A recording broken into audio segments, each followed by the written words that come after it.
My father-in-law declared I was merely being lazy for needing a C-section and ordered my husband to toughen up. Imagine being 9 months pregnant, terrified, and facing a high-risk delivery. You're told a C-section is the safest choice for you and your baby.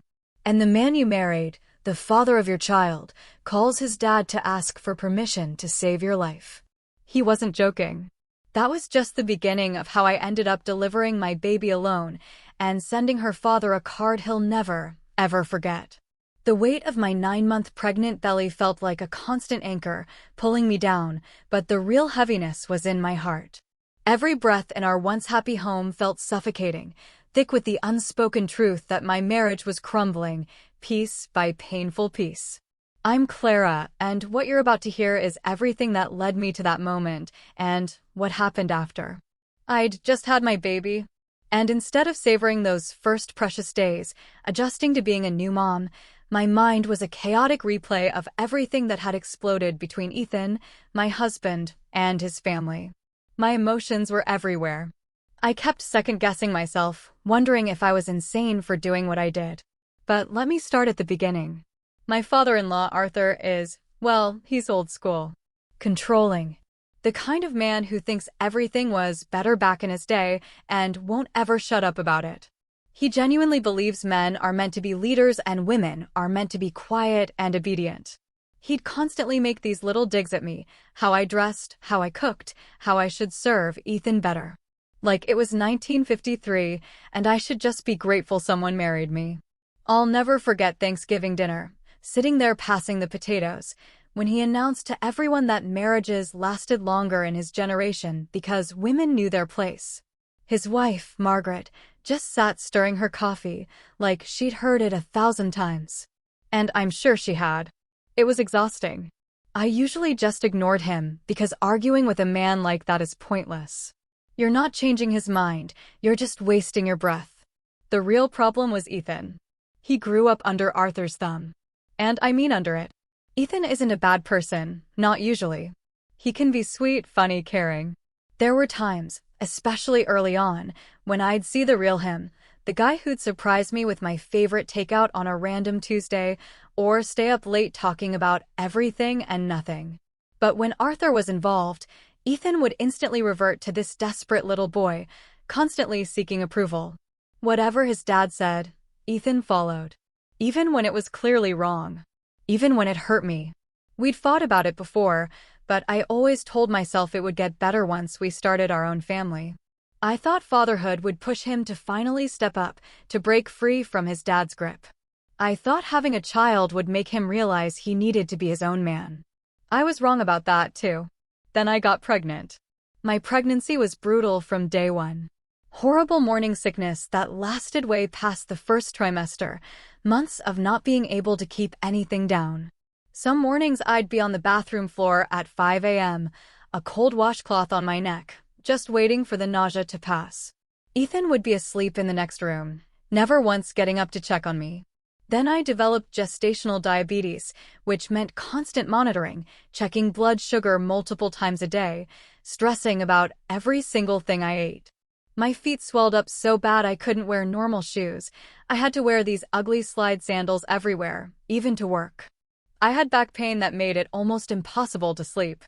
I'd prop pillows everywhere, behind me, between my knees, under my stomach, and still couldn't get comfortable. I felt like my body wasn't even mine anymore. Towards the end, my doctor sat me down. She went over everything carefully, pulling up my chart, showing me the scans. She explained that my pelvis shape, combined with the baby's size, made a normal delivery incredibly risky. There was a real possibility of labor stalling or things turning into a life-threatening emergency.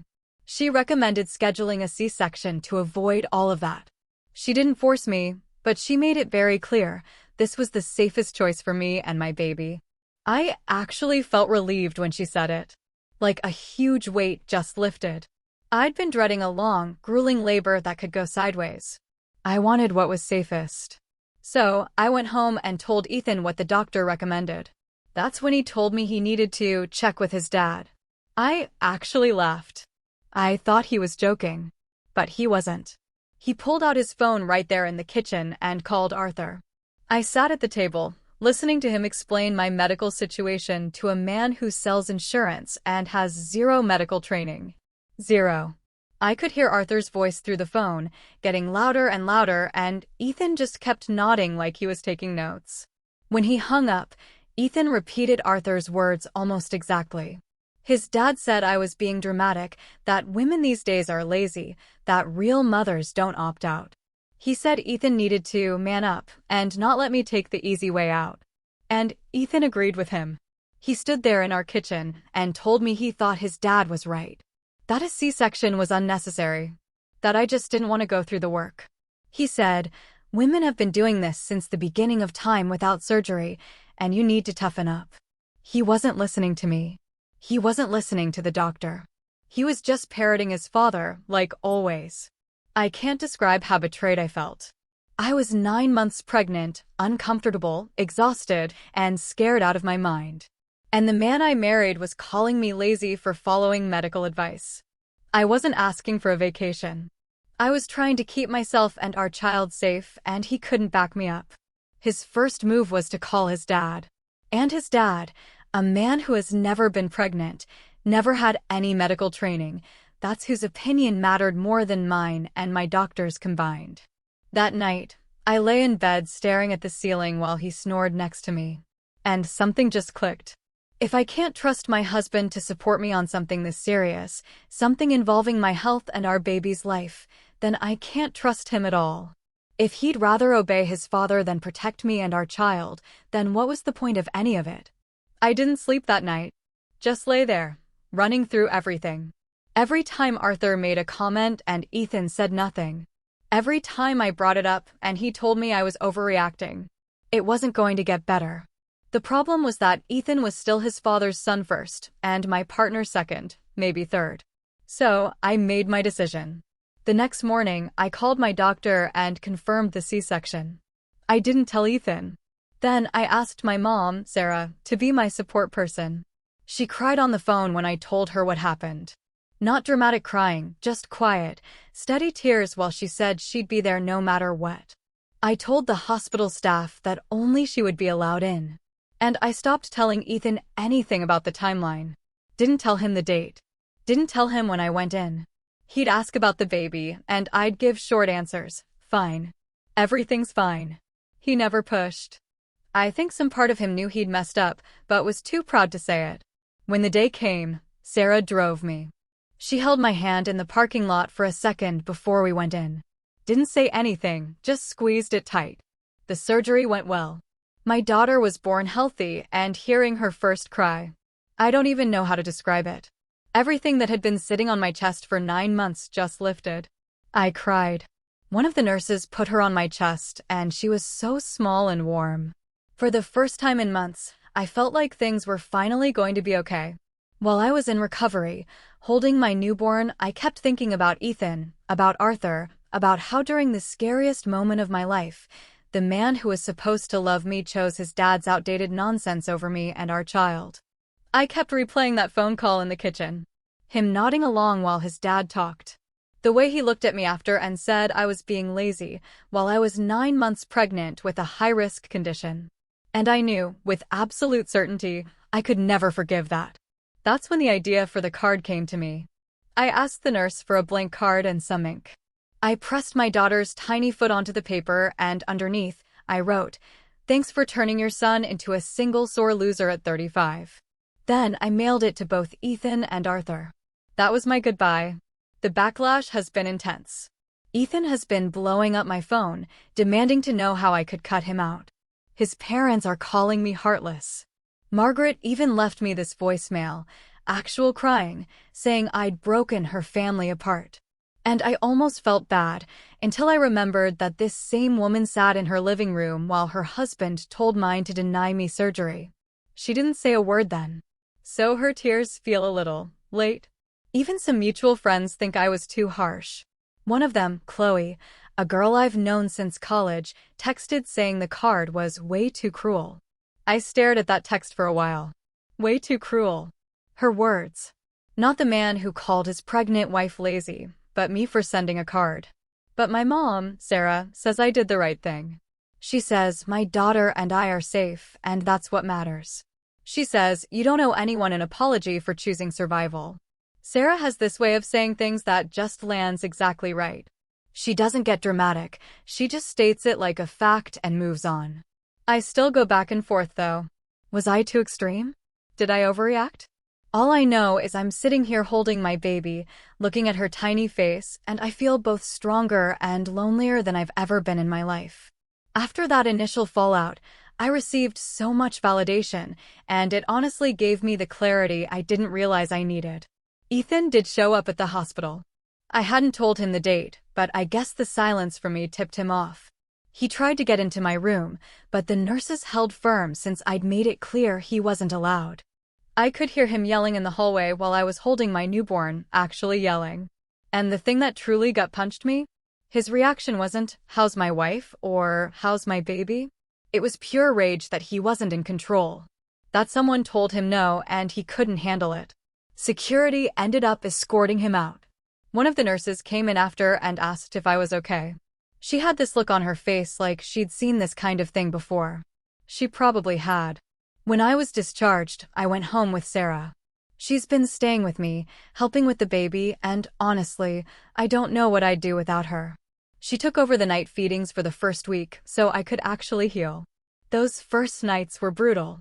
Sleep deprivation, hormones raging, healing from major surgery, all while trying to figure out how to keep a tiny human alive. But every time I looked at my daughter, I felt grounded. She's worth all of it.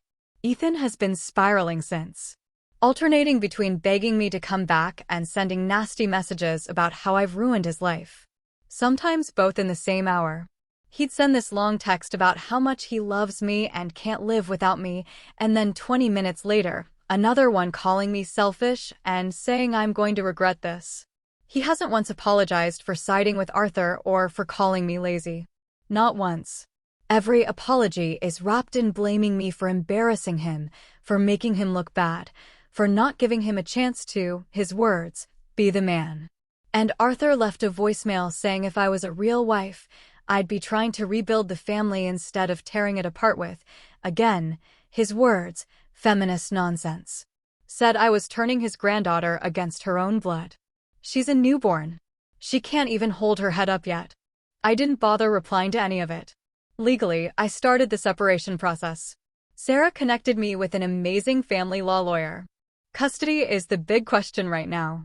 I'm not trying to completely cut Ethan out of our daughter's life, but I don't feel safe with him having unsupervised time when he's still living by Arthur's archaic ideas about women.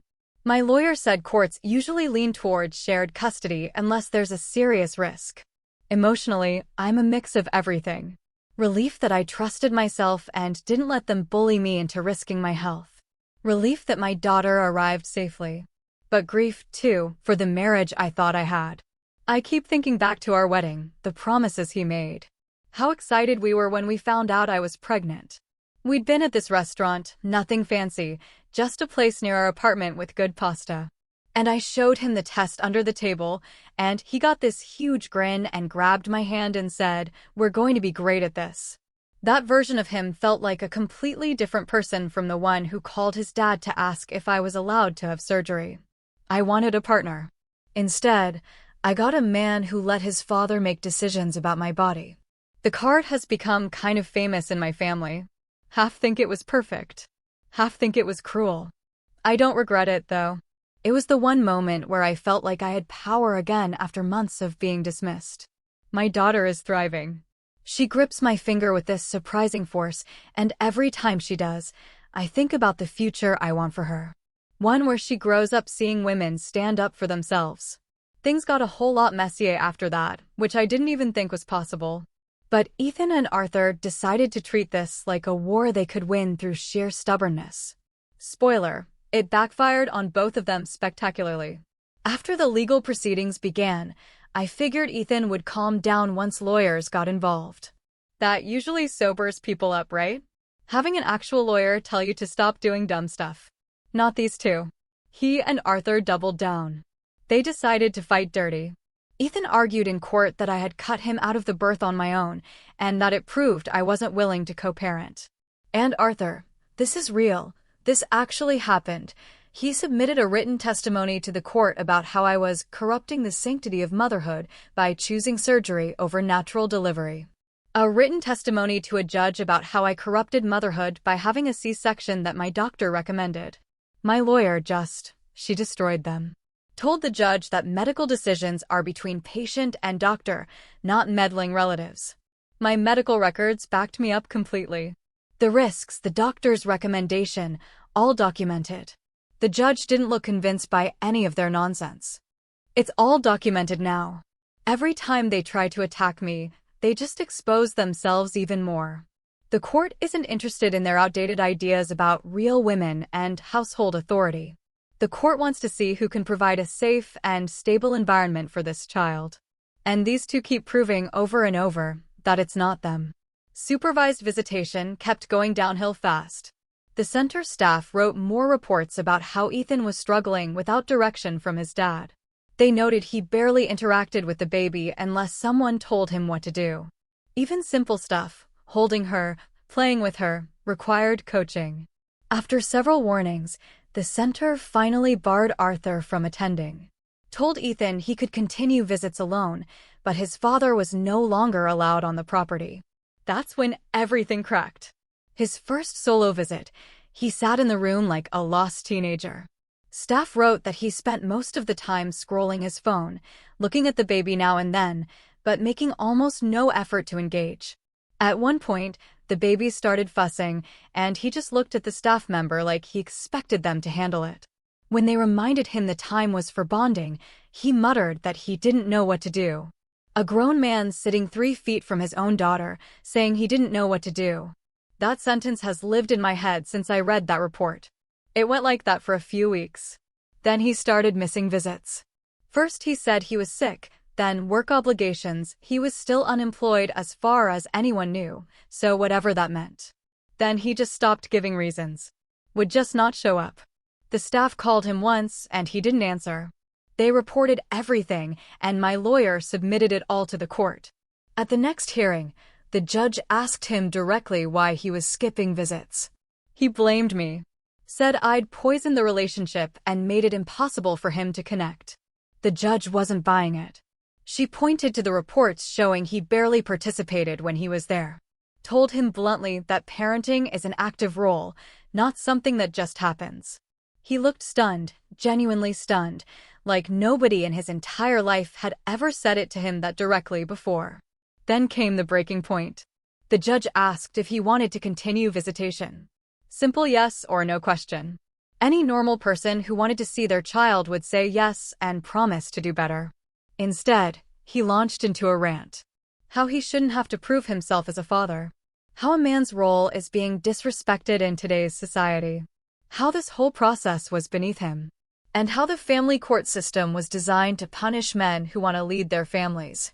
He went on and on. I'm talking 2 or 3 minutes of uninterrupted ranting, quoting his dad almost word for word, using phrases I've heard at that dinner table 100 times.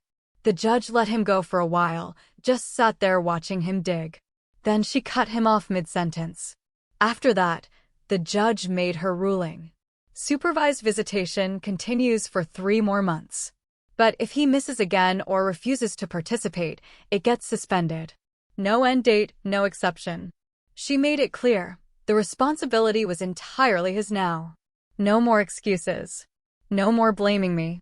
No more hiding behind his father. She looked right at him when she said it. Since then, he's missed every single visit. Not one show-up. The court has a follow-up scheduled, but my lawyer says it's basically a done deal. Visitation will be suspended, not terminated. He could apply again later if he ever got himself together, but cut off until then. What's almost surreal is how quiet everything got after that. My phone used to blow up daily with angry messages. Arthur used to rant nonstop, texts, voicemails, letters. Now, nothing. Complete silence. It's like they both gave up the second the court told Ethan it was on him alone. Without his father physically there to stir things up and tell him what to say and what to do, Ethan just faded out like unplugging a speaker. The noise just stopped. For months, everything was a battle. I was constantly bracing for the next stunt or the next ridiculous motion or the next outburst in a courtroom. I'd check my phone in the morning expecting something awful. Now, there's just silence. And instead of feeling guilty or sad about it, I feel relieved. Because the truth is pretty simple when you lay it out. When it was just him and his child, no dad coaching him, no one whispering instructions, no one to perform for, he chose to walk away. He had 2 hours a week with his daughter, and he couldn't be bothered to show up. That's not on me. That's not something I caused. That's him. The case is officially over. The divorce was finalized last week. Wait, actually it was 2 weeks ago now. Time moves weird when you're not constantly in crisis mode. Anyway, custody was awarded entirely to me. My ex didn't contest it.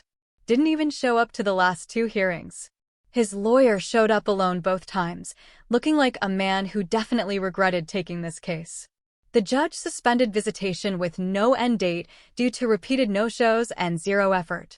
If he ever wants to reapply, he'd have to prove stability, employment, and parenting classes. My lawyer doubts he will. Honestly, so do I. Some part of me thought he'd make some last-minute effort, show up at the final hearing, and say something. Anything. He didn't. So, that's it. I walked into this as a wife and walked out as a single mom with full custody. It's not the life I imagined, but it's one where my daughter and I are safe, and nobody gets to make decisions about my body ever again. My daughter is growing so fast.